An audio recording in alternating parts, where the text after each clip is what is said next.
तो जैसे कि आपने वीडियो के टाइटल में देखा है, आज की इस वीडियो में मैं आपसे बात करने वाला हूं, अगर आपने भी CUET का फॉर्म फिल कर दिया है, यानी कॉमन यूनिवर्सिटी एंट्रेंस टेस्ट का फॉर्म फिल कर दिया है और आपसे इसके फॉर्म में भरते टाइम A to Z कोई भी मिस्टेक हो गई है, तो क्या आप इसके फॉर्म में करेक्शन कर सकते हैं? अगर करेक्शन कर सकते हैं तो कैसे कर सकते हैं, अगर नहीं कर सकते हैं तो क्यों नहीं कर सकते हैं, और साथ में मैं आपको कुछ टिप्स भी बताऊंगा। अगर आपसे ऐसी कोई मिस्टेक हो गई है तो आप इस तरीके से करेक्शन कर पाएंगे। तो वीडियो को शुरू से लेकर आखिरी तक पूरा देखिएगा ताकि आपसे इस वीडियो का कोई भी पार्ट मिस ना हो जाए और इंपॉर्टेंट जानकारी मिस ना हो जाए। लेकिन आगे बढ़ने से पहले मेरी आपसे एक ही गुजारिश है, अगर आप मुझे पहली बार देख रहे हैं, यानी कि मेरी वीडियो को पहली बार देख रहे हैं, तो चैनल को सब्सक्राइब कर सकते हैं लाल वाली बटन को दबाकर। फटाफट करिए सब्सक्राइब और हम चलते हैं इसके नोटिफिकेशन पे, क्योंकि आपको कुछ इसकी नोटिफिकेशन जो जानकारी दे रखी है करेक्शन से रिलेटेड, पहले वो जानकारी दिखानी है। जैसे कि आपको स्क्रीन पर नजर आ रहा है, मैंने यहाँ पर common university entrance test undergraduate का जो नोटिफिकेशन है 109 पेज का, उसको ओपन कर लिया है। अब जब आप इसके पेज नंबर 7 में आएंगे तो यहाँ पर आपको कुछ डेट्स वगैरह नजर आएंगी, जैसे कि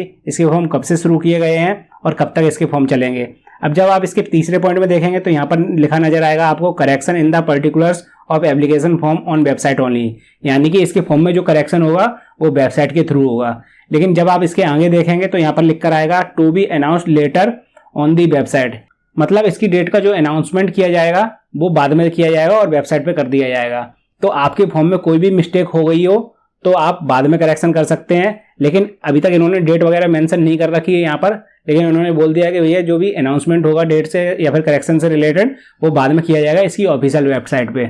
तो यहाँ पर देख तो लिया आपने कि भैया करेक्शन की डेट आने वाली है, लेकिन अभी मुझे भी कंफर्म नहीं है, बस इनकी नोटिफिकेशन में ऐसा दे रखा था, क्योंकि आगे भी इन्होंने कहीं भी मेंशन नहीं कर रखा है कि ऐसे कोई भी करेक्शन यहाँ पर हो सकता है, लेकिन शुरुआत में ही दे दिया है कि करेक्शन की डेट जो आएगी वो वेबसाइट पर हम डाल देंगे, लेकिन बाद में आएगी, अभी कोई भी इसका अनाउंसमेंट वगैरह नहीं हुआ है। अब कई लोगों के यहाँ पर बाद में कमेंट आते हैं कि भैया ऐसे मेरे नाम में मिस्टेक हो गई है, पिताजी के नाम में, माताजी के नाम में, डेट ऑफ बर्थ में, या फिर जब हम इसका रजिस्ट्रेशन करते हैं वहाँ पर कोई भी मिस्टेक हो गई, जैसे एड्रेस वगैरह भी आपको रजिस्ट्रेशन में डालना पड़ता है, मोबाइल नंबर, ईमेल आईडी भी आपको डालनी पड़ती है। अगर आपने पहली बार रजिस्ट्रेशन जब इसका किया है और आपसे रजिस्ट्रेशन में मिस्टेक हो गई लेकिन अभी तक आपने फॉर्म सबमिट नहीं किया है, तो आप यहाँ पर इसमें क्या कर सकते हैं, नया कोई ID प्रूफ लगा सकते हैं दोबारा रजिस्ट्रेशन करते टाइम। तो आप एक नया रजिस्ट्रेशन कर सकते हैं, नए मोबाइल नंबर को डाल सकते हैं, नई ईमेल आईडी डाल सकते हैं। अगर आपने अभी तक मोबाइल नंबर और ईमेल आईडी वेरीफाई नहीं किया है तो आप पुराने मोबाइल नंबर और ईमेल आईडी को डाल के ट्राई कर सकते हैं। वैसे होगा नहीं, आप नए मोबाइल नंबर और नई ईमेल आईडी डाल के ट्राई कर लीजिए, 100% हो जाएगा आपको, मतलब जो भी मिस्टेक हुई है आप उसको करेक्ट कर लीजिए और नया रजिस्ट्रेशन कर दीजिए।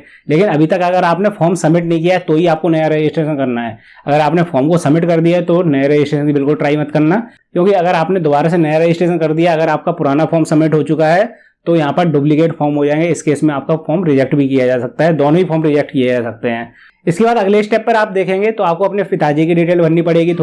थोड़ी सी माताजी की डिटेल भरनी पड़ेगी और साथ में अपनी भी कुछ डिटेल्स को फिल करना पड़ेगा। अगर आपसे इसमें कुछ मिस्टेक हो गई तो यहाँ पर चल जाता है, आपको टेंशन लेने की ज़्यादा जरूरत नहीं है। इसके बाद आते हैं हम एजुकेशन क्वालिफिकेशन पे। यहाँ पर आपको अपनी मतलब एजुकेशन क्वालिफिकेशन की डिटेल्स फिल करनी पड़ती है, जैसे कि आपको अपनी 10th की डिटेल फिल करनी है, साथ में 12th की डिटेल्स फिल करनी है। यहाँ पर अगर आपने कोई भी मिस्टेक कर दी है तो प्रॉब्लम हो सकती है, लेकिन इसमें स्कूल का पिन कोड मांगा जाता है, तो वहाँ पर आपको अपना सिटी का पिन कोड फिल करना पड़ता है। अब सिटी में भी कई अलग अलग एरिया पे अलग अलग पिन कोड लग जाते हैं। अगर पिन कोड में मतलब थोड़ी बहुत मिस्टेक है, मतलब आपकी सिटी का ही है लेकिन अलग एरिया का लग गया है, तो यहाँ पर चल जाएगा, आप टेंशन ना लें बिल्कुल भी। लेकिन हाँ, करेक्शन का ऑप्शन आएगा तो आप उसमें करेक्शन कर सकते हैं अगर फीस वगैरह नहीं कट रही है। अगर फीस कट रही है तो आप सोच सकते हैं अपने हिसाब से, अगर आपके एरिया का ही पिन कोड लग रहा है, मतलब अलग थोड़ा बहुत लग जाता है, आपके एरिया का ही है लेकिन, तो वो चल जाएगा वहाँ पर। इसके बाद आपको कॉलेज सेलेक्ट करने का ऑप्शन मिलेगा, सब्जेक्ट सेलेक्ट करने का ऑप्शन मिलेगा, फिर उसके बाद सेंटर वगैरह सेलेक्ट करना पड़ेगा आपको, फिर आपको अपनी फोटो डॉक्यूमेंट वगैरह अपलोड करने पड़ेंगे। इसके बाद आपके सामने प्रीव्यू होके आएगा पूरा फॉर्म।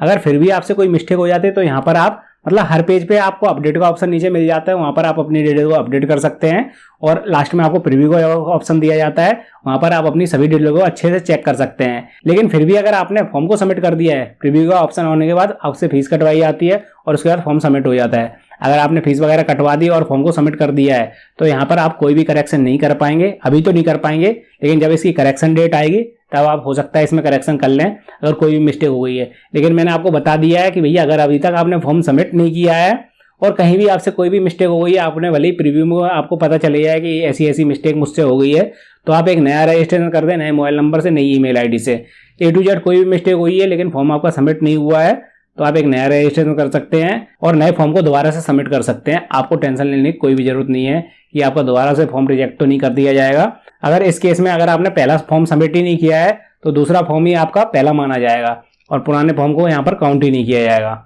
तो यही जानकारी थी इसमें करेक्शन से रिलेटेड। अगर वीडियो पसंद आई हो तो एक बार फिर बोल रहा हूँ, लाइक कर लेना, चैनल पर पहली बार आए हैं तो सब्सक्राइब कर लेना। हाँ, अगर आपको इसके फॉर्म को फिल करने में कोई प्रॉब्लम आ रही है तो आप ऊपर वाली वीडियो को देख सकते हैं, जहाँ पर मैंने इसके फॉर्म को फिल करने की पूरी स्टेप बाय स्टेप जानकारी बताई है। और अगर आपको इसमें फोटो सिग्नेचर वगैरह अपलोड करने में प्रॉब्लम आ रही है तो आप नीचे वाली वीडियो को जरूर देखिएगा।